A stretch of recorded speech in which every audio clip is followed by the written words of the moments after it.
Fala galera, professor Felipe de Biologia. Hoje vamos falar um pouquinho sobre alguns hormônios vegetais, menos conhecidos, mas ainda famosos, nas aulas de Biologia e por aí fora.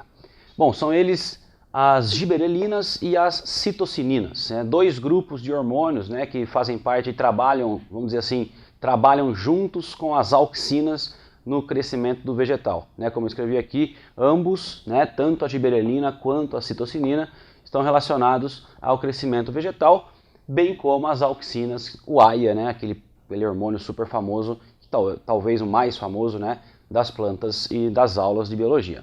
Muito bem, vamos começar aqui com as citocininas, que tem um papel menos fundamental que as giberelinas. As citocininas, elas são hormônios típicos da estimulação da atividade mitótica das células vegetais, principalmente jovens. Então a gente diz que as citocininas se fazem presente quando o crescimento da planta é baseado em multiplicação celular. A mitose, todo mundo conhece essa divisão celular, e essa divisão então é estimulada por esses hormônios conhecidos como citocininas. Já as giberelinas trabalham no crescimento do vegetal nos dois sentidos. Como assim dois sentidos? O que é isso? Bem, as giberelinas elas atuam tanto induzindo a atividade mitótica, ou seja, multiplicação e aumento do número de células, o que faz a planta crescer, mas também as giberelinas trabalham semelhantemente às auxinas, que aumentam a permeabilidade das paredes celulares à água.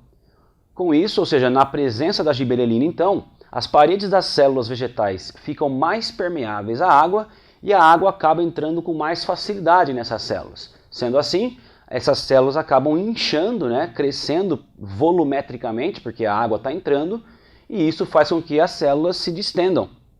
Então, o crescimento por distensão celular, bem como o crescimento por atividade mitótica, coloquei aqui divisões celulares, os dois jeitos de crescer são visualizados na presença de giberelinas, um hormônio bastante interessante, portanto. Esse hormônio é produzido praticamente em todas as áreas do vegetal, pelo menos se sabe que ele se faz presente em vários órgãos vegetais, induzindo o crescimento principalmente em caules, região de entrenós e tudo mais.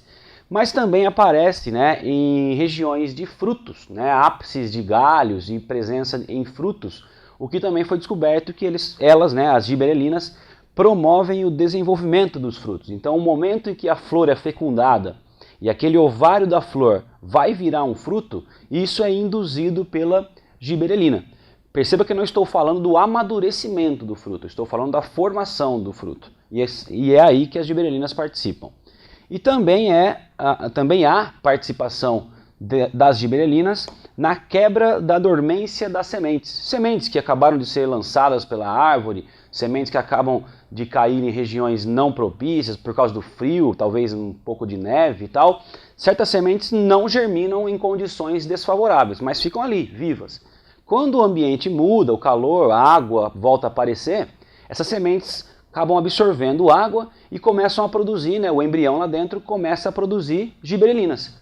Essa giberelina começa a induzir o crescimento tanto por distensão quanto por mitose, e o embrião, portanto, passa a crescer rapidamente para sair dessa semente e rapidamente se instalar no solo. Então, uma semente que estava dormente sai dessa dormência por causa das giberelinas em situações favoráveis. É um hormônio muito interessante, foi descoberto em 1926 por um japonês chamado Kurosawa, e ele disse que descobriu, deu nome, para esse hormônio, baseado em estudo com arroz.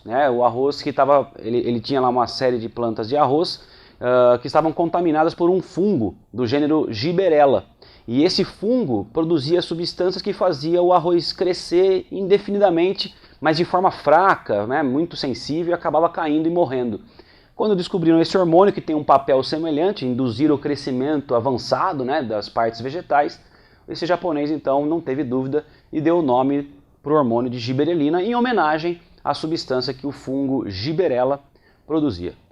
Então é isso aí, galera, nos vemos na próxima, até mais.